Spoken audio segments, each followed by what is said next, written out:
അച്ഛൻ്റെ മരണശേഷം സമൂഹമാധ്യമങ്ങളിൽ ആദ്യമായി പ്രതികരിച്ചിരിക്കുകയാണ് ലയണൽ മെസ്സി.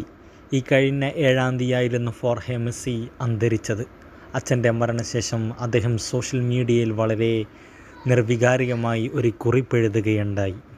അച്ഛാ, നിങ്ങൾ നമ്മളെ വിട്ടുപിരിഞ്ഞു എന്ന് എനിക്കിപ്പോഴും വിശ്വസിക്കാൻ കഴിയുന്നില്ല. ഇനി നിങ്ങളെ ഒരിക്കലും കാണാനാകില്ലെന്ന സത്യം അംഗീകരിക്കാൻ മനസ്സ് മടിക്കുന്നു. നീണ്ട നാളത്തെ വേദനകൾക്കൊടുവിൽ നിങ്ങൾ വിശ്രമത്തിലേക്ക് പോയതാണെന്നറിയാം.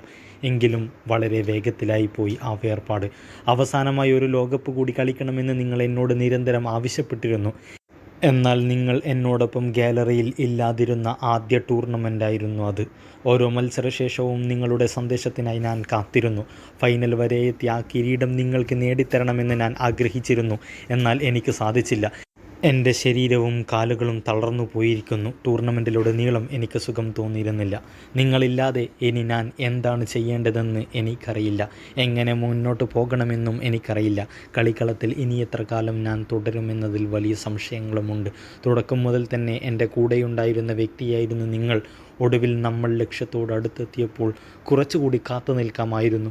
കുട്ടിക്കാലം മുതൽ തൻ്റെ വളർച്ചയിൽ അച്ഛൻ വഹിച്ച പങ്കും തനിക്കായി ചെയ്ത ത്യാഗങ്ങളും മെസ്സി ഓർത്തെടുത്തിട്ടുണ്ട്. എൻ്റെ പിതാവ്, സുഹൃത്ത്, പ്രതിനിധി എന്നീ നിലകളിലെല്ലാം അദ്ദേഹം എപ്പോഴും ശരിയായ തീരുമാനങ്ങളാണ് എടുത്തതെന്ന് മെസ്സി കൂട്ടിച്ചേർത്തു.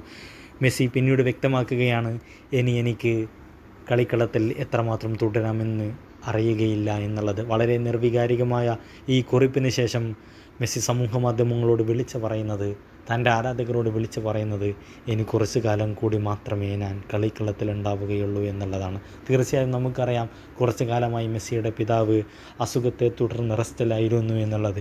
ഈ വേൾഡ് കപ്പിന് അദ്ദേഹം മെസ്സിയുടെ കളി കാണാനും അതുപോലെ തന്നെ മറ്റിതര സപ്പോർട്ടുകൾക്ക് വേണ്ടിയും നേരിട്ടെത്തിയിരുന്നില്ല എന്നുള്ളത് വാസ്തവമാണ്. തീർച്ചയായും നമുക്കും ആ നിരാശയിൽ പങ്കുചേരാം എന്ന് മാത്രം പ്രാർത്ഥനയോടെ.